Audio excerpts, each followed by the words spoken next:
important tip and point is I feel like this is my opinion. I don't know if there's scientific data to back it up. In my opinion, from what I've seen from, whether it's coaching basketball or just leadership positions, the best leaders, the best coaches are the people that connect with their athletes. And that's connecting beyond basketball. That's getting to know their families, what they like to do outside of basketball or said sport that they play.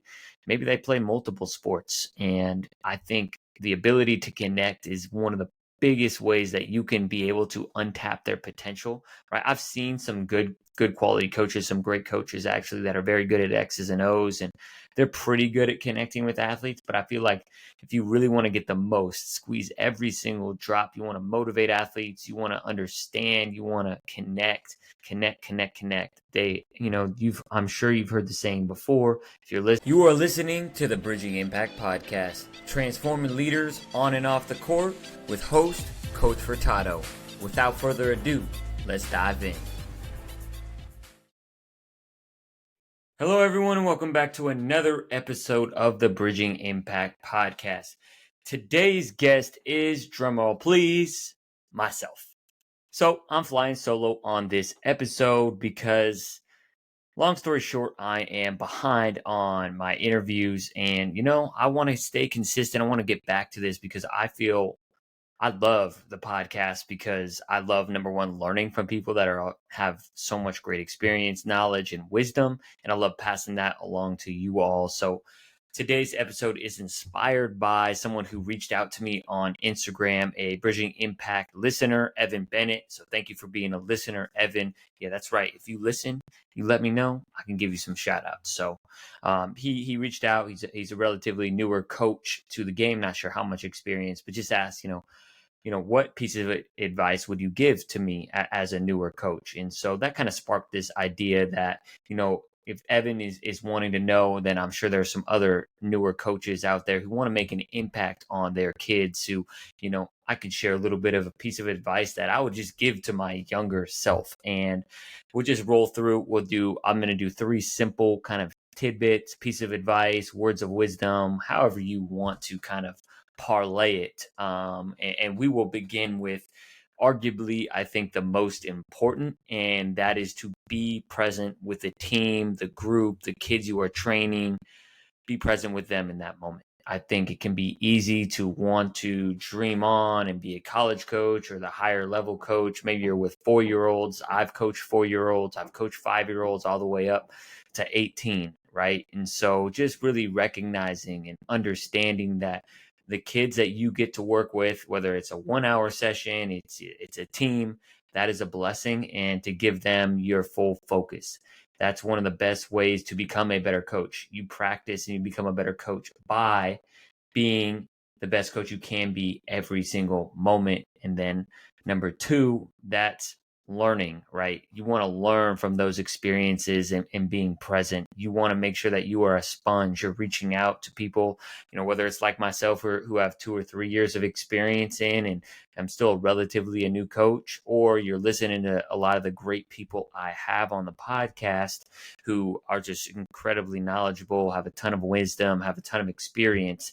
You want to continue to be a sponge. And I think one of the most important things about being a sponge is you want to make sure that you're expanding your horizons beyond what you learned. And with that being said, I feel like a lot of times it's very easy to just do the drills that we did when we were there, when in reality, we should be doing some research on our own. How can I become a better coach and trainer than the people I was before? What fits with my philosophy? What's important to me, right? Being a sponge and a learner, like my philosophy, my training philosophy has always had a core principle for me as a team coach and even for me as a trainer, right? When it comes to basketball coaching, and you may be coaching another sport, depending on what you're listening. So, you may want to tailor this if it's an individual sport.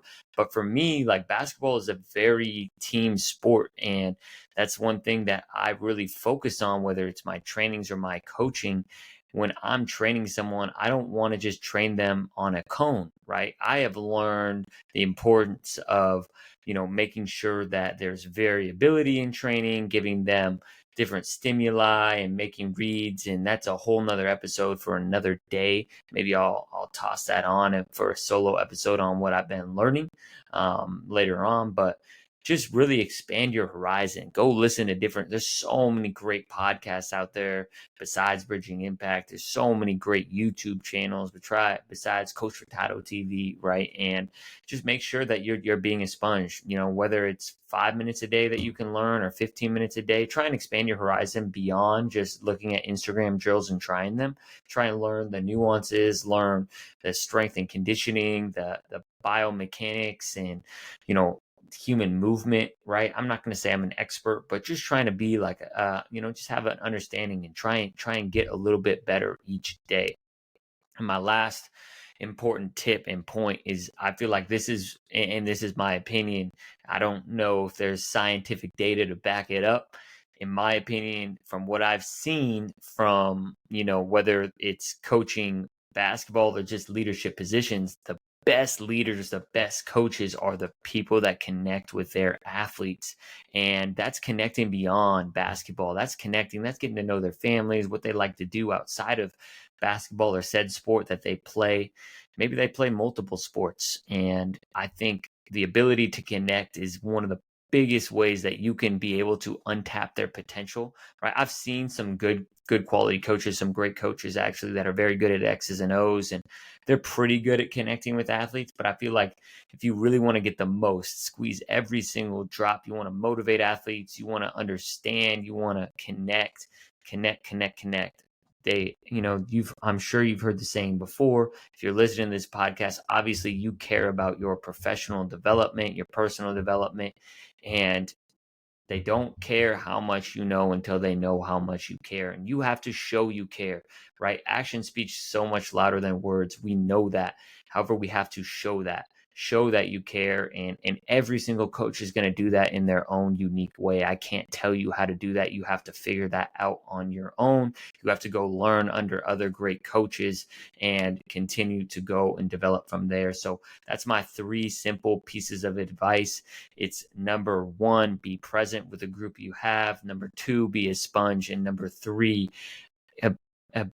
develop your ability to connect. So next week, we are back on schedule. I have a fantastic coach coming in, talking about setting the tone. He is a high level coach, soccer coach, and I had a blast interviewing him yesterday, actually. So excited for that. And I'm excited to continue this podcast because I want to make an impact on as many kids as I can. And if I can help you as a coach or a parent impact your athlete more, then I am doing my job. So Coach Furtado out. Thank you for listening to this episode of the Bridging Impact Podcast.